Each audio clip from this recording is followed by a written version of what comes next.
Olá, queridos amigos, sejam todos muito bem-vindos e acolhidos aqui no nosso espaço virtual da Casa Espírita Irmã Rosa, essa casa querida. Eu me chamo Simone Barros, sou tarefeira da casa e damos o especial boas-vindas a cada um de vocês. Nos dias de sextas-feiras, nós realizamos o estudo do Evangelho segundo o Espiritismo. No dia de hoje, quem trará o estudo para nós é o nosso companheiro, também tarefeiro da casa, Alberto Leitão Rosa. Alberto nos trará elucidações a respeito do capítulo 17, nos itens 1 e 2, com o título Caracteres da Perfeição. Antes de passarmos a palavra para o nosso companheiro Alberto, faremos a nossa leitura inicial e a nossa prece de harmonização. A leitura de hoje está no livro Deus Sempre, psicografia do nosso querido Chico Xavier, ditado por espíritos diversos. A nossa leitura de hoje se intitula Confia e Segue, ditado pelo nosso querido Emmanuel. Emmanuel nos diz: segue fazendo bem, Deus te guarda e te inspira. Quem mais caminha à frente é sempre quem mais serve. Pedra, lama, espinheiro, quem trabalha, prossegue. Alguém busca entravar-te? Continua servindo. Haja o que houver à noite, ninguém prende a alvorada. A luz dissolve as trevas. Segue e confia em Deus. Vamos orar, meus irmãos. Querido Pai, amigo e companheiro, querida espiritualidade, amiga, incansáveis trabalhadores do bem, deste momento, pedimos a cada um de vocês que possam visitar os lares que aqui conosco congregam, instaurando a paz, a serenidade, trazendo as energias benfazejas a cada um dos irmãos. Pedimos também que as palavras do querido companheiro Alberto possam render frutos de bênçãos para cada um de nós e que possamos compreender a cada dia mais um pouquinho dos ensinamentos do nosso Mestre querido. Por isso, pedimos, como eternos pedintes que somos, que fique conosco, querido amigo, nos amparando, nos protegendo, nos dando olhos de ver e ouvidos de ouvir. Que assim seja, graças a Deus. Passamos então a palavra ao nosso querido companheiro Alberto Rosa. Olá, minhas queridas irmãs, meus queridos irmãos, que Jesus nos abençoe em mais esta valiosa oportunidade de estarmos aqui, ainda virtualmente reunidos, para juntos estudarmos um pouco mais do seu Evangelho à luz da doutrina dos Espíritos. Conta-se que certa feita, o genial escultor Michelangelo foi abordado por um admirador que o parabenizava por mais uma belíssima escultura. Seu admirador dizia que somente um gênio seria capaz de tirar contornos tão belos, tão perfeitos, de uma pedra fria e sem forma como o mármore. Entretanto, para surpresa do admirador, o mestre das artes declinou dos elogios, afirmando não ser merecedor daquelas palavras de reconhecimento, pois ele não era o autor daquela escultura maravilhosa. Justificou-se, explicando que, em verdade, os contornos belos, perfeitos, maravilhosos sempre existiram dentro da pedra e que sua única missão como razoável escultor foi retirar-lhes os excessos, trazendo à tona o que lá já existia em estado latente. E com essa passagem nós convidamos todos para fazermos uma reflexão em torno do tema que se apresenta para o dia de hoje. Caracteres da perfeição. Extraído do Evangelho segundo o Espiritismo. Estamos hoje iniciando o capítulo 17 do Evangelho, Sede Perfeitos. Vamos abordar os itens 1 e 2, que Allan Kardec dá o subtítulo de Caracteres da Perfeição. E a história de Michelangelo, de uma certa forma, traz uma simbologia sobre este assunto. Porque vamos buscar, dentro da nossa conversa, inicialmente, identificar a centelha divina que habita em nós. Identificarmos as potências íntimas, identificarmos, como Michelangelo falou para o seu admirador, que aqueles contornos belos já estavam dentro da pedra em estado latente, também há dentro de nós, em estado latente, aquilo que poderíamos chamar de centelha divina. Mas que essa centelha precisa ser desabrochada. E que o objetivo da vida é exatamente fazer com que essa centelha desabroche. Ou, como Jesus nos falou, que brilhe a nossa luz. Essa é a nossa tarefa. E é por isso que nós encarnamos muitas vezes, né? Então vamos também entender que a reencarnação ela vem com o objetivo de nós, em cada encarnação, irmos pouco a pouco ampliando os nossos caracteres da perfeição, ampliando a luminosidade da nossa luz que deve brilhar. E isto se faz, como também vamos ver, quando praticamos as leis de Deus. Então, quando nós praticamos as leis de Deus, como nos dizem os Espíritos, nós nos aproximamos da felicidade. Quando nós nos afastamos das leis de Deus, nós ficamos infelizes. Então vamos ver que na parte terceira do Livro dos Espíritos está lá toda a receita para que a gente possa adquirir os caracteres da perfeição, né? Lá nós vamos entender o que é a lei de Deus, quais são as leis de Deus e como que nós podemos praticar as leis de Deus. Mas Allan Kardec, ele coloca no item 1 deste subtítulo, Caracteres da Perfeição, uma passagem do Evangelho de Mateus, uma passagem do Sermão da Montanha, né? Vamos então avaliar esta passagem, porque no item 2 Kardec vai fazer seus comentários. No item 1, ele traz o Evangelho de Mateus, capítulo 5, versículos 43 a 48, né, para a passagem ficar completa. Kardec dispensa um ou outro versículo, mas nós vamos trazer do 43 ao 48 para que isso fique mais fácil para a gente entender todo o contexto da passagem. Então, Mateus narrou, e isto está dentro do Sermão da Montanha, capítulo 5 do Evangelho de Mateus. Mateus narrou as seguintes palavras do Cristo: ouvistes o que foi dito, amarás o teu próximo e aborrecerás o teu inimigo. Eu, porém, vos digo, amai vossos inimigos e orai pelo que vos perseguem, para que vos torneis filhos de vosso Pai que está nos céus, porque ele faz levantar seu sol sobre os maus e bons, e faz chover sobre justos e injustos. Porque se amardes aos que vos amam, que recompensa tendes? Os coletores fiscais também não fazem o mesmo? E se saudardes somente a vossos irmãos, que fazeis de especial?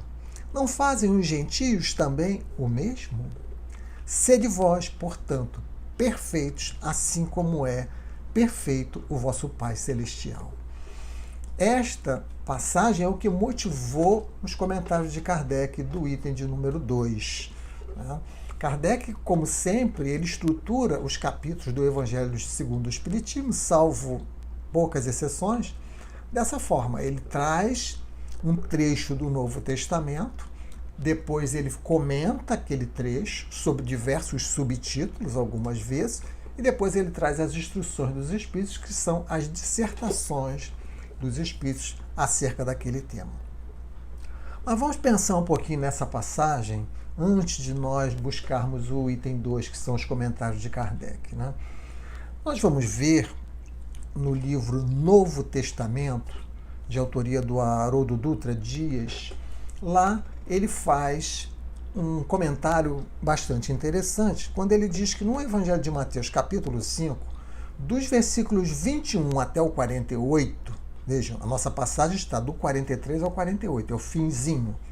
Nesse trecho do 21 ao 48, Jesus, na verdade, ele apresenta 6 contrastes na interpretação da lei.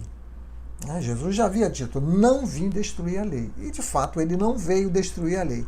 Mas o contraste que ele vai apresentar, e serão 6 neste trecho, o nosso é o 6º, o que cabe a nós hoje estudarmos é o 6º, Jesus vai fazer uma exigência maior. Nós vamos entender por quê.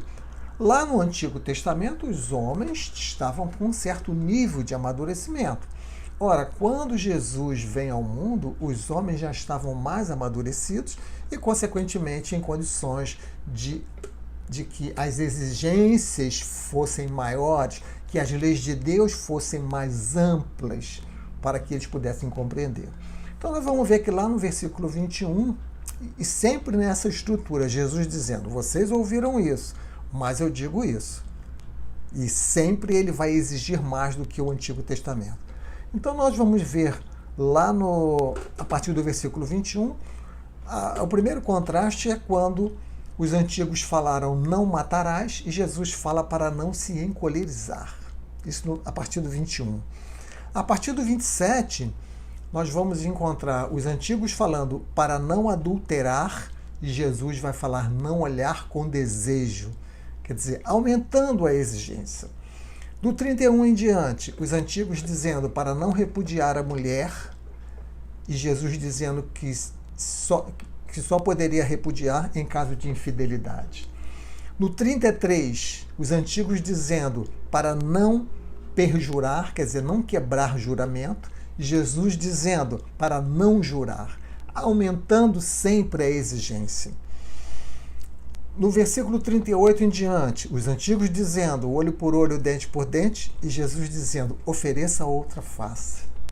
E finalmente, a partir do versículo 43, que é a passagem que nos cabe, quando os antigos diziam ame o próximo e odeie o inimigo. E Jesus diz para amar o inimigo. Então vejam como que ele reúne no Sermão da Montanha, nesse belo discurso do Sermão da Montanha, esses 6 contrastes, como bem acentuou o Haroldo. Bom, pensando um pouco na passagem do Sermão da Montanha, nós vamos ver que, de fato, no Antigo Testamento, existem trechos que condenam alguns povos, o que leva a dizer para odiar, que são povos que não são bem aceitos, né? Como, por exemplo, os amonitas, os moabitas, conforme Pastorino vai nos explicar lá no Sabedoria do Evangelho. E esta mesma lei falava em amar o próximo. Então, amar o próximo e odiar, de certa forma, aqueles que não pensam da mesma forma como nós, vamos dizer assim, né? E Jesus diz o quê? Que eles deveriam não só amar, mas também orar por aqueles inimigos. Então ele muda completamente o nível de exigência, né? Ele aumenta a exigência em relação à lei antiga, né? E ele vai dizer, para que um dia vocês possam se tornar filhos de Deus. O que Jesus está querendo dizer? Se tornar filhos de Deus, todos nós já somos filhos de Deus, mas quando nós chegarmos na perfeição, nós seremos como o próprio Cristo falou e João anotou no capítulo 10, versículo 30 do seu Evangelho. Jesus disse, eu e o Pai somos um. É quando a gente está cumprindo integralmente as leis de Deus. É quando a gente atingiu o nível máximo de perfeição. É isso que Jesus está dizendo. E ele vai trazer argumentos lógicos. Em muitas passagens Jesus faz isso. Ele traz argumentos lógicos para que a gente pense. Ele já inaugura a era da fé raciocinada. E ele vai argumentar dizendo, observem só, o Pai ele traz o sol e traz a chuva para todos. Não tem nenhuma distinção entre nós, não há nenhum ser privilegiado.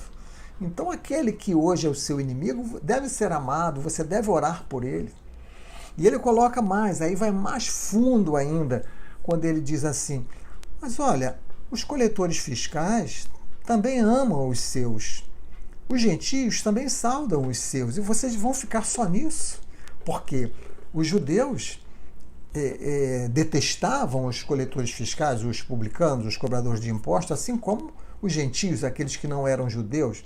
E Jesus dá um exemplo assim para tocar lá no fundo mesmo, né? Fazer uma reflexão íntima, dizendo, olha, isso eles já fazem, vocês não se dizem melhores e vocês vão ficar só nisso? E Jesus então lança no ar a pergunta, que fazer de especial?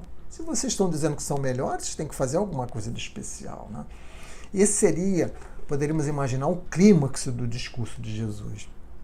E nós já podemos trazer isso para a gente, nós espíritas. Nós que encontramos o Consolador prometido, que tudo nos explica, que promove a autonomia, que faz com que a gente entenda a dor, o sofrimento e tantas outras coisas. O que nós estamos fazendo de especial? É a pergunta que Jesus faria hoje para nós espíritas. E Jesus coloca então um modelo inatingível, como Kardec vai dizer no item 2, mas coloca então, seja perfeito conforme ao Pai. Vamos entender isso no item 2, quando Kardec comenta, e Kardec vai diferenciar então a perfeição absoluta, que é a de Deus, da perfeição relativa, que é das suas criaturas. Isso é uma nuance que os homens, como Kardec vai dizer, não iriam compreender, e Jesus não se dá o trabalho de explicar isso, porque os homens não iam entender.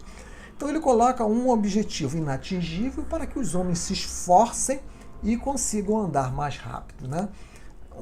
Poderíamos dizer que é uma técnica pedagógica quando você coloca para o educando um nível de exigência muito alto, porque mesmo que ele não atinja, aquilo que ele conseguir já estará de bom tamanho. É mais ou menos isso que Jesus faz. Apresenta um modelo inatingível, porque nenhum de nós poderá chegar à perfeição de Deus. E para isso ele então dá a característica, amar a quem nós temos dificuldade de nos relacionar, fazer o bem a quem nos faz o mal, orar por aqueles que nos perseguem. Na essência, praticar a caridade, como diz Kardec, né? A caridade, bem entendida, conforme está na questão 886 do Livro dos Espíritos, benevolência, indulgência e perdão. Então, Kardec lá vai comentar que é combater o egoísmo, combater o orgulho que existe em nós, porque é isso que nos atrapalha em nossas vidas, né? Quando nós priorizamos a vida material, quando nós supervalorizamos a nossa personalidade, achamos que somos mais do que verdadeiramente somos, né? Achamos que somos assim o suprassumo da intelectualidade, que aquilo que eu não compreendo ninguém compreende, e por aí vai. A gente vai fazendo horrores aí com as nossas questões envolvendo o orgulho e o egoísmo. Então Kardec vai chamar a atenção, né? A superioridade, ela deve ser moral e ela vai sendo conquistada na medida em que nós vamos assumindo os caracteres da perfeição, na medida em que os caracteres da perfeição vão fazendo parte da nossa conduta, da nossa maneira de pensar, da nossa maneira de agir. E esses caracteres, eles são atingidos pouco a pouco. Então, nós podemos ter um tanto de perfeição no dia de hoje. Não é a gente imaginar que só quando nós chegarmos ao espírito puro, agora sim somos perfeitos. Sim, isso é verdade. Mas o que eu posso adquirir desses caracteres da perfeição no dia de hoje? Essa é a pergunta que deve ser feita para nós, né? Hoje, a perfeição relativa, eu já posso avançar nessa perfeição relativa na medida em que eu utilizo a receita que Jesus nos apresentou, né? Em muitas e muitas passagens, ele vai falar sobre esta receita, em especial no Sermão da Montanha. Basta, em verdade, o Sermão da Montanha para que a gente entenda, né? Como amar os inimigos, né? A gente sabe que isso é muito difícil para nós, aquelas pessoas com as quais nós não temos simpatia. E os Espíritos nos explicam muito bem isso, para a gente saber diferenciar, conforme está lá na questão 887 do Livro dos Espíritos. Kardec pergunta: Jesus também disse: amai mesmo os vossos inimigos. Ora, o amor aos inimigos não será contrário às nossas tendências naturais e a inimizade não provirá de uma falta de simpatia entre os espíritos? E a resposta dos espíritos é: certo, ninguém pode votar aos seus inimigos um amor tenro e apaixonado. Não foi isso que Jesus entendeu de dizer. Amar os inimigos é perdoar-lhes e lhes retribuir o mal com o bem. Então vejam como o entendimento fica muito claro. Amar o inimigo, aquele que nos agride, aquele que nos atinge, é nós não fazermos o mesmo com ele. É nós compreendermos a falta que ele está cometendo face ao seu nível evolutivo e retribuirmos o mal, né? Retribuirmos o mal com o bem. Nem que esse bem seja o silêncio, seja uma oração, mas nunca a agressividade como resposta, né? Ora, então essa é a perfeição possível no dia de hoje, que nós podemos ir adquirindo, né? Pouco a pouco nós vamos adquirindo. E como falamos lá no início, adquirindo a perfeição possível, nós vamos desenvolvendo a centelha divina. A centelha divina habita em nós, porque nós somos filhos de Deus. Deus criou o princípio inteligente e o princípio material. Do princípio inteligente nós saímos. Então somos centelha nesse sentido. Leon Denis vai nos explicar isso de uma forma muito clara no livro O Grande Enigma, quando ele vai dizer assim, trouxemos 2 trechinhos de Denis. Ele vai dizer assim: somos filhos de um mesmo Pai, porque a alma humana é emanação da alma divina, uma centelha do pensamento eterno. E mais ainda ele vai dizer: Deus está na criatura e a criatura nele. Deus é o grande foco da vida e de amor, do qual cada alma é uma centelha, ou antes, um foco ainda obscuro e velado, que contém em estado embrionário todas as potências. Vejam que coisa clara que fica aqui, né? Nós temos a centelha, que ela tem todas as nossas potências em estado embrionário, e cabe a nós fazer com que essas potências se desenvolvam, que despertem ao seu grau máximo, que é quando chegaremos à perfeição. Então, assim, nós vamos entendendo melhor até o que disse o Cristo: brilhe vossa luz. Então, brilhar nossa luz é fazer com que essas potências que Deus nos deu, que estão num estado obscuro e velado, como diz Denis, num estado embrionário, para que a gente possa desenvolver. Então esse é o objetivo da vida, meus amigos. É fazer essa centelha desabrochar. É fazer o que está em germe se desenvolver, né? E os Espíritos nos explicam isso lá no Livro dos Espíritos de uma forma muito detalhada, a partir, por exemplo, da questão 115, quando eles vão dizer que nós fomos criados simples e ignorantes, e cada um de nós tem que chegar progressivamente à perfeição, né? E essa perfeição se atinge quando vamos conhecendo a verdade, vamos nos aproximando de Deus, e é nessa perfeição que vamos encontrar a pura felicidade. Então a felicidade é algo que no seu estágio máximo, a pura e eterna, ela será quando nós atingirmos a perfeição. Mas nesse momento, no dia de hoje, a felicidade ela vai sendo relativa da mesma forma que a perfeição. Quanto mais nós praticamos as leis de Deus, mais nós somos felizes. E cabe aqui uma explicação, um parêntese a respeito da nossa possibilidade de perfeição, né? Porque muitas vezes se confunde esse assunto. Trouxemos a questão 226 do Livro dos Espíritos, que a princípio parece que não está atrelada ao nosso assunto, mas está no ponto que eu gostaria de chamar a atenção. Kardec pergunta assim: poder-se-ia dizer que são errantes todos os espíritos que não estão encarnados? Kardec está pedindo para que os espíritos expliquem o que é um espírito errante. Né? Um espírito errante é aquele que está no mundo espiritual e que tem necessidade de encarnar ainda, porque ele não atingiu a perfeição. Quando ele atinge a perfeição, ele não tem mais necessidade de encarnar. É o caso de Jesus, é um espírito puro.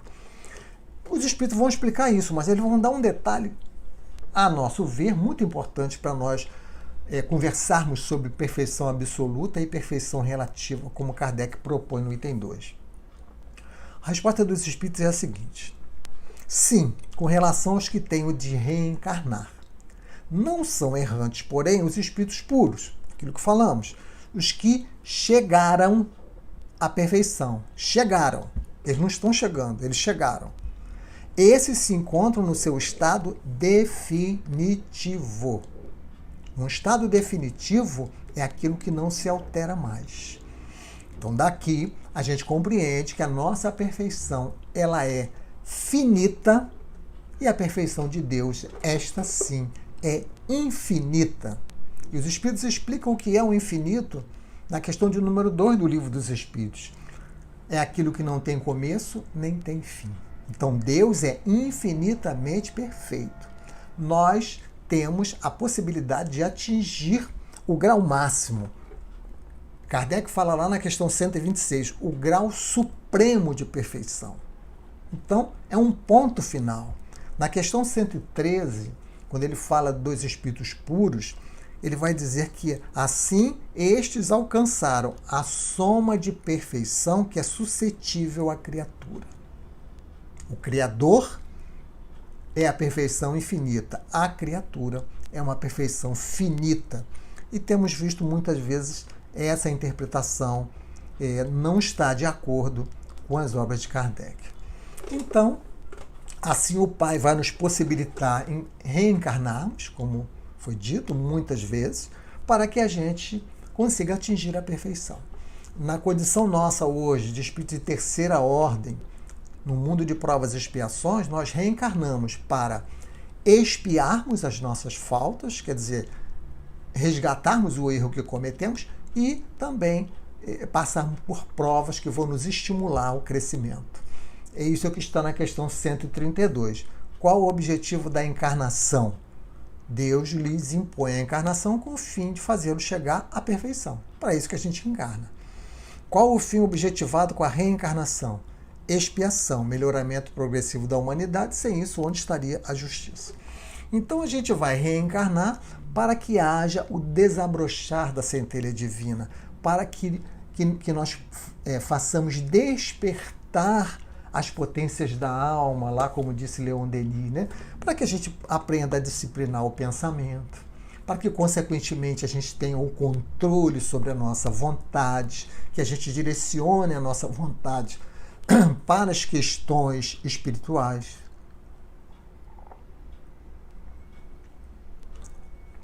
Para que a gente possa ir assim ampliando cada vez mais o nosso nível de consciência. Para que a gente possa utilizar bem o nosso livre-arbítrio e que para a gente possa, em uma palavra, aprender a amar. Porque o amor vai definir tudo a respeito da nossa perfeição. Então, é por isso que nós reencarnamos muitas vezes. E devemos mergulhar lá na parte terceira do Livro dos Espíritos para compreendermos que a prática das leis de Deus é que vai nos levar ao estado de perfeição. É que vai fazer com que a centelha divina desabroche, né? Lá, Allan Kardec vai nos apresentar as leis morais, dizendo que elas estabelecem todos os deveres dos homens, né? Para com Deus, para consigo próprio e para com o próximo. Por isso precisamos estudar a parte terceira do Livro dos Espíritos, porque lá estão as leis, lá estão as regras do bem proceder. Nas nossas relações com Deus, Kardec nos apresenta as leis de adoração e trabalho. Nas nossas relações para conosco mesmo, Kardec nos apresenta a lei de reprodução, a lei de conservação, a lei de destruição. Nas nossas relações com o próximo, ele vai nos apresentar a lei de sociedade, a lei de progresso, a lei de igualdade, a lei de liberdade. Então, esta é a parte terceira do Livro dos Espíritos, onde ele vai depois apresentar uma 10ª lei, que é a lei de justiça, amor e caridade, resumindo todas as 9 anteriores.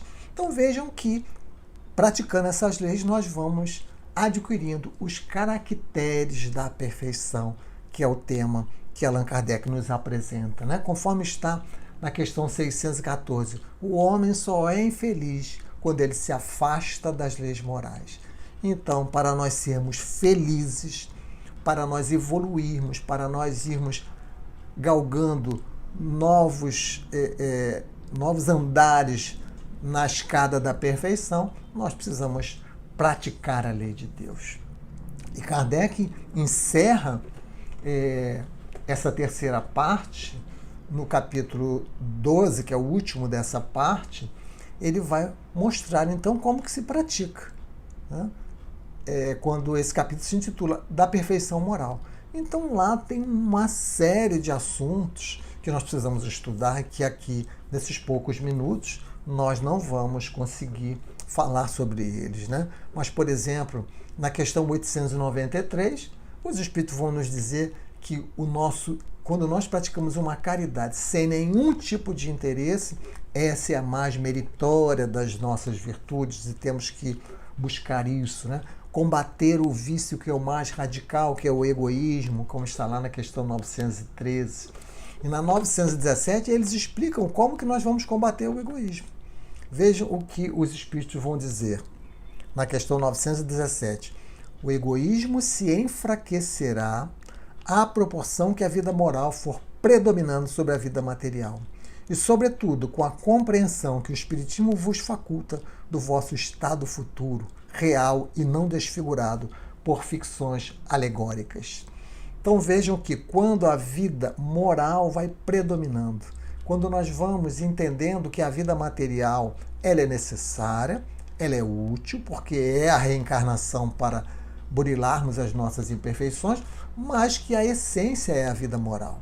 Quando nós vamos tirando o foco da vida presente, colocando o foco na vida futura que o Espiritismo nos apresenta, nós vamos assim conseguindo enfraquecer o nosso egoísmo. Pouco a pouco ele vai sendo enfraquecido. Quando nós vamos abrir mão dos nossos interesses, quando nós vamos olhar para o próximo, quando nós vamos praticar na essência a caridade desinteressada. Isto é, pouco a pouco, nós irmos adquirindo os caracteres da perfeição. E para tal, já nos encaminhando para o nosso encerramento, nós temos uma poderosa amiga que nos acompanha para nos estimular o atingimento de cada vez níveis maiores de perfeição, que é a nossa amiga dor, ou a nossa amiga aflição. Allan Kardec vai dizer lá na Gênese que a dor é o aguilhão que impele o homem ao progresso, que impele o homem a adquirir caracteres da perfeição. Então, quando nós passamos a encarar a dor desta forma, nós passamos a ter mais facilidade de irmos adquirindo os caracteres da perfeição. Quando nós não colocamos a dor como uma inimiga e sim como uma amiga, nós passamos a andar mais rápido na caminhada evolutiva. E para concluir as nossas reflexões dentro dessa perspectiva da dor ser uma amiga, nós vamos lembrar ou trazer o que vai nos dizer o espírito Meimei, através das mãos de Chico Xavier, no livro Pai Nosso, capítulo 17, o serviço da perfeição. Meimei vai nos contar uma história dizendo-nos que um velho oleiro, um ceramista, muito dedicado ao trabalho, certa vez adoeceu gravemente e entrou em enormes dificuldades. Não tinha parentes próximos, enfim, teve que viver da caridade pública. Mas quando ele estava certo dia esmolando na rua, ele levou um tombo e quebrou uma perna. Então precisou se recolher à cama por longo tempo. E ele ficou muito desalentado, chorando, amargurado. E certa vez ele então fez uma prece no seu momento de dormir, rogando a Deus que lhe desse uma consolação, que lhe explicasse por que tanta dor na vida dele. E ele dormiu e sonhou. No seu sonho lhe apareceu um anjo. E esse anjo então lhe levou até o forno onde ele costumava trabalhar no seu ofício. E mostrou então alguns vasos formosos que ele havia produzido, vasos perfeitos. Então aquele anjo lhe perguntou: como é que você conseguiu executar vasos tão perfeitos? E o olheiro agora respondeu orgulhoso da sua obra, usando fogo com muito cuidado, com muito carinho. Alguns desses vasos foram ao fogo 2, 3 vezes. E depois o anjo lhe perguntou: e se você não tivesse o fogo, você conseguiria produzir esses vasos tão perfeitos? E o olheiro respondeu: de jeito nenhum. E então o anjo lhe concluiu a lição: pois bem, assim também é o que faz o Pai Celestial conosco. O sofrimento, a luta, são as chamas invisíveis que Ele nos dá para poder embelezar as nossas almas, para que um dia nós possamos ser também vasos sublimes, vasos perfeitos a serviço do céu. E nesse instante, o doente acordou e compreendeu a vontade divina e rendeu graças a Deus por ter compreendido tudo, por ter tido a sua prece atendida. Que possamos nós também rendermos graças a Deus diante das nossas dores, nos esforçarmos para podermos irmos pouco a pouco adquirindo os caracteres da perfeição, porque somente assim nós seremos mais felizes. Todas as vezes que nos afastamos das leis de Deus, nós somos mais infelizes. Com todos esses esclarecimentos, temos tudo na nossa mão para podermos caminhar na nossa estrada evolutiva no rumo à felicidade. Muito obrigado pela atenção de todos. Que Jesus nos abençoe. Então vamos agora, como disse a história, render graças a Deus. Querido Mestre Jesus, querida Irmã Rosa, mais uma vez, concluindo as nossas reflexões acerca do Evangelho de Jesus, aclaradas pela doutrina dos Espíritos, só nos resta agradecer pelas profundas reflexões que o Cristo nos traz, que Allan Kardec nos apresenta, de maneira a melhor direcionarmos a nossa vida.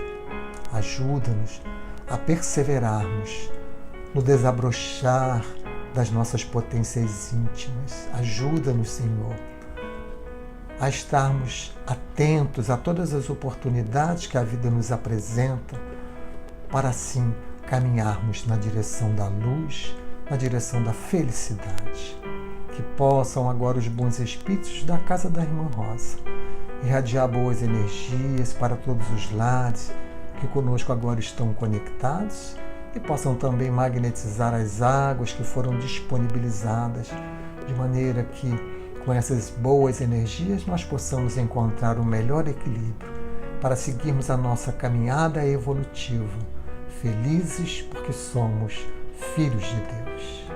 Que a sua paz, Senhor Jesus, que o seu amor possa continuar nos amparando mais esta vez.